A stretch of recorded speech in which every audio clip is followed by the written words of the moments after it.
ramen beast.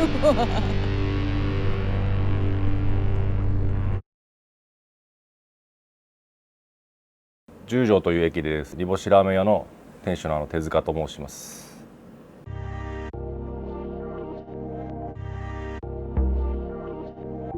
自家製麺と煮干し使ったラーメンで地域の方々に馴染むよ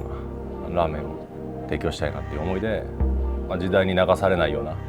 一杯を作りたいなっていう思いで、流れるっていう漢字に句読点つけて流されないっていう意味を込めて煮干しそばるをオープンしました。単純に街並みが好きだった。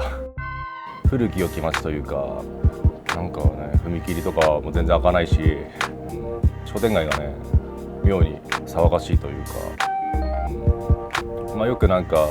そういう街好きでいろいろ飲み歩いたりとかしたんですけど、この辺好きでよく来てて、なんかだから別に周りが競合店がいるとかそういうことも一切考えたことなくて、単純に僕が好きな街で好きなラーメンやりたいなっていう、この街が好きだったっていうのが理由ですね。煮干しっていうと本当、ジャパニーズだしって言われてるのかな。和食から始まり、本当だしの文化が日本には根強い、なんかそういう文化があって、やっぱやってて毎回同じ煮干しって手に入んないし、本当生き物なんで、同じものでも違う時に取ったやつになるから、見た感じで食べてみて、じゃあこういう配合で決めよう。だから6種類あるとそうやってうまく配合できて、自分の出したいその理想の感じにやるにやっぱ種類増やさないと安定しない。でラーメンだとちょっと面白いのが、その繊細に取らなくてもいいところ、逆になんかガンガン炊くとこもあれば、もうそれをガンガン出しちゃってとか、うちはどっちかっていうと和食までやっぱ繊細には取らないけど、どっちかっていうと上品には取ってる方かな。そこは別に上品に取ったから偉いとか、ガンガン炊いたから偉いっていうことはなくて、どういう最終的にラーメン作りたい、そこはもうラーメンは自由だから、そういう決まり事がないっていうか、みんなフリースタイルでそこ個性を表現してる。自家製麺はそうだね、煮干しと合う麺っていろいろ多分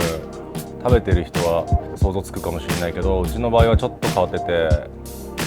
中力粉がメインで使ってるってこと。中力粉って柔らかい粉、うどんみたいな感じ、それをちょっとラーメン仕様に変えてる感じかな、イメージ的には。麺も小麦粉それだけだとちょっとラーメンっていう感じにならないから、ブレンドして使ってますけど、その中力粉をメインとして準強力粉とか、なんかいろんな硬さの粉混ぜて製麺機で自分たちで打つ小麦粉、そのうちの、ラーメン自体は醤油とかはね、例えば濃いめのだし、に味付けしていく感じかな。なんか重ねていく、そのうまみの結構強いものをだしを引いて、で醤油とかいろんな塩とか重ねていく感じ、それを返しに使って、あとはスープは今ここにある煮干したちだけだと僕の理想のラーメンにはならなくて、最初にその豚の骨とか、げんこつって言われてるんだけど、そういうのでそういう動物使ってベースを作って、そこにベースが完成したら煮干しを重ねていく、配合した自分のオリジナルの配合で煮干し入れていく。あとは節、かつお節とか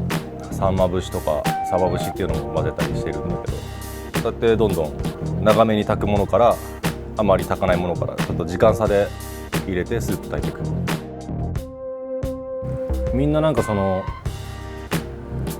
お金稼ぎでやる人もいるし、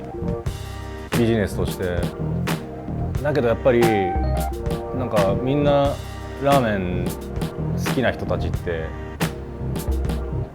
なんかね、本当にそういうお金じゃないところで本当に好きみたいな、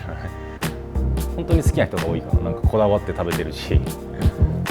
ちょっと我が強い人多いけど、なんかラーメンやってなんかそういう自分のなんか個性を表現するっていうか、そのいわばラーメン職人の血液のようなものみたいな。だからラーメン、ね、外国になんかそういう本当のラーメン、本当なんかその心の通ったラーメンが増えてくれたら嬉しいなって思ってますね。